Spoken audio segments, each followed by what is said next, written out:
How to thrive in toxic work environments. This is for people who have been overloaded with work. And this actually happened to me yesterday and it was horrible. I started to go into like this massive downward spiral and it completely affected my whole day. I was not effective at all.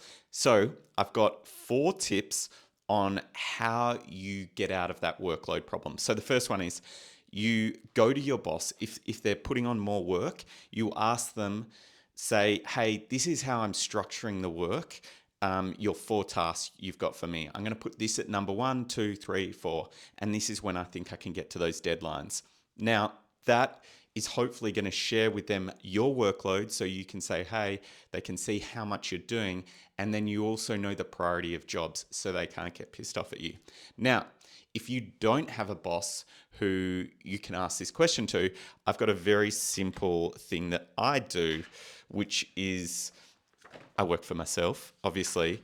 I put 2 numbers right next to my to-do list. Now you can kind of see it there. And those 2 numbers are the first number is the importance. 1 to 5, rank how important it is. One, really important, five, not important at all. Then rank how much time will it take you to do. 1, no time at all. 5, lots of time. And then the lowest number is the one you do first because it's like high priority and it doesn't take much time.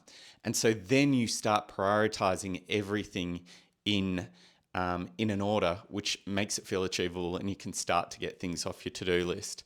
And I think that's the biggest thing. It's like in these toxic work environments, it often infiltrates into your head and overwhelms you and puts you in a spin. So if you can get out of that spin, it's really helpful.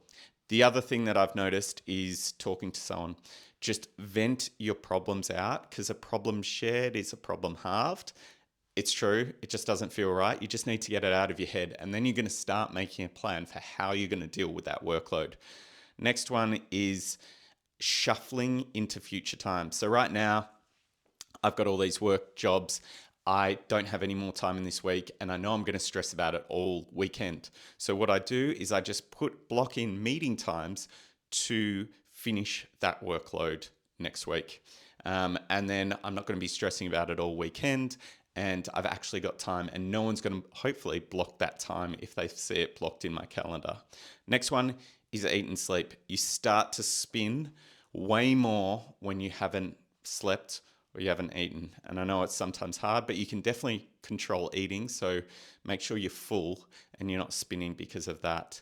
And then finally, exercise. That's literally what I'm going to do now. But going for a walk helps to untangle the mess that's in your brain.